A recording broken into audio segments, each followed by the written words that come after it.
Guys, ketemu lagi dengan saya di sini bersama Kanjeng Mami. Malam hari ini saya kedatangan brother saya. Halo. Bernama Marvel, bukan Avengers ya. Dan brother mempunyai pertanyaan yang sangat menarik. Coba kita simak apa sih yang mau ditanya. Silakan bro. Nah, oke, Kanjeng Mami. Ya. Di dalam pelayanan itu kita tahu bersama bahwa ada suatu namanya saya bisa bilang fenomena kepemimpinan, bahwa salah satu resiko menjadi pemimpin itu adalah disalah mengerti, disalahpahami oleh orang yang kita pimpin. Orang yang kita doakan, kita layani, kita bimbing, kita besarkan, tapi bisa tiba-tiba di satu fase kita disalahpahami oleh orang ini, disalah mengerti. Nah, ini bukan hal yang baru, tapi ini sudah merupakan fenomena dalam kepemimpinan. Nah, Kanjeng Mami di dalam dunia kepemimpinan gerejawi, bagaimana kira-kira Kanjeng Mami menyikapi hal tersebut? Oke, ya guys, pertanyaan yang sangat menarik. Mungkin pertanyaan Bro Marvel ini sedang dialami oleh para pemimpin agamawi ya, oleh pemimpin-pemimpin perusahaan juga mungkin ya. Jadi kalau saya boleh memberikan satu saran ya, kalau seorang pemimpin disikapi negatif, disalahpahami, itu saya rasa sudah hal yang sangat biasa ya bro ya.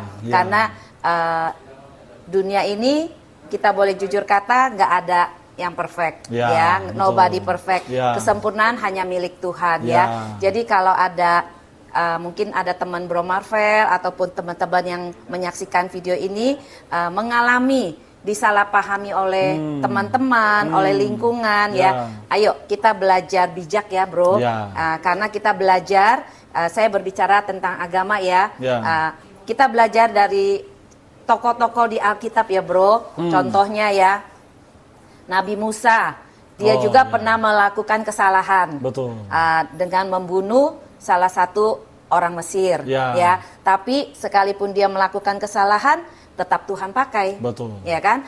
Itu kenapa Tuhan pakai? Ya namanya Tuhan sudah memilih gitu. Karena bukan kita yang memilih posisi kita, bukan kita yang memilih Tuhan, tapi Tuhan yang sudah memilih kita. Itu salah satu contoh. Contoh yang spektakuler lagi adalah siapa? Yesus. Teladan yang sangat sempurna ya. Buat para netizen, kita tahu semua tentang Yesus ya. Yesus pada saat jadi manusia, dia menyembuhkan banyak orang sakit. Betul. Dia menyembuhkan orang buta, orang bisu, bahkan membangkitkan orang mati, ya kan? Banyak mujizat. Tapi pada saat dia disalib, pada saat dia memikul salib, pada saat dia disidang sama raja, di manakah orang-orang yang disembuhkan Tuhan itu? Betul. Ya, berarti banyak yang berkhianat, banyak yang meninggalkan Yesus. Sekalipun orang-orang itu secara langsung melihat kesembuhan loh, ya kan? Betul. Nah, itu satu. Apalagi kita sebagai manusia, sebagai pemimpin ya, mungkin kita pun nggak luput dari kesalahan mungkin ya. Mungkin kita juga sebagai pemimpin, kita nggak bisa menyenangkan semua orang. Jadi mungkin ada 1-2 orang yang kurang setuju, yang kurang suka dengan kepemimpinan kita, itu it's okay. Itu hal-hal yang nggak harus membuat kita jadi lemah, nggak harus membuat kita jadi terhakimi, terintimidasi gitu. Selama kita ada di jalurnya Tuhan, selama kita merasa apa yang kita lakukan benar di mata Tuhan, kanan kiri ngomong apa, biarkan saja, gitu. Betul. Jadi kita fokus pada tujuan. Fokus pada tujuan, fokus pada panggilan Tuhan. Dan ada satu lagi ya, Bro Marvel, yang harus kita pelajari, yang harus kita ikuti teladan yang sangat baik lagi adalah siapa ya? Raja Daud. Ya, para netizen, kita tahu tentang Raja Daud. Sebelum Raja Daud diangkat, ada Raja Saul, ya. Jadi pada saat Daud dielu-elukan, Daud dibangga-banggakan sama bangsa Israel, timbullah iri hati dari Raja Saul, ya kan? Lalu saat itu Raja Saul ingin membunuh Daud. Nah, pada saat satu hari Raja Daud ada di Gua Adulam dan ada beberapa kali Raja Daud bisa loh bunuh Raja Saul, ya betul, kan? betul. Tapi dia tidak melakukannya. Benar. Kenapa? Dia mengatakan saya tidak mau menjamah orang yang diurapi Tuhan. Netizen, mungkin kepemimpinan di dalam komunitas kalian ya, ataupun komunitas Bro Marvel ya, mungkin mengalami hal-hal yang begitu, ataupun Bro Marvel sebagai pemimpin sedang mengalami hal itu, ataupun teman-teman yang sedang mengalami kesalahpahaman dari timnya, disalah mengerti, jangan kecil hati ya. Selama kalian merasa ada di jalan yang benar, tetap percaya, tetap fokus pada panggilan Tuhan, tetap fokus pada pelayananmu, karena sebelum kita mengalami, Yesus sendiri pun sudah mengalami gitu kan. Masakah kita lebih daripada Yesus nggak mengalami hal itu gitu ya. Jadi apa yang Yesus alami kita mengalami, bahkan saat kita bisa mengalami apa yang dialami Yesus, berkat kita jauh lebih besar. Ya.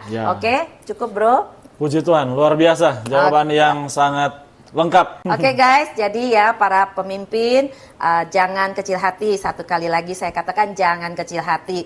Juga untuk para tim di bawah kepemimpinan, tim di pekerjaan perusahaan juga jangan menghakimi pemimpinmu ya, karena pemimpinmu juga adalah manusia. Kita mau dengar-dengaran, kita mau tunduk dan taat ya. Kita mau takut sama Tuhan. Itu satu kunci, takut sama Tuhan ya. Bukan takut sama pemimpinmu, tapi takut sama Tuhan ya, karena pemimpinmu adalah Tuhan yang memilih. Kalau kita ada pemimpin yang punya kekurangan, kita harusnya doakan. Yes, betul sekali. Doakan, dukung, jadi bukannya dijatuhkan, bukannya dilemahkan, tetapi ditopang, didoakan atau disupport supaya sama-sama melaju untuk menggenapi rencana Tuhan. Jadi ya guys, jangan menceritakan kemana-mana kejelekan, kekurangan pemimpinmu. Ya, hormati, hargai dimanapun kamu ditempatkan. Oke, bro? Cukup? Mantap. Oke guys, jawaban yang luar biasa. God bless you semua.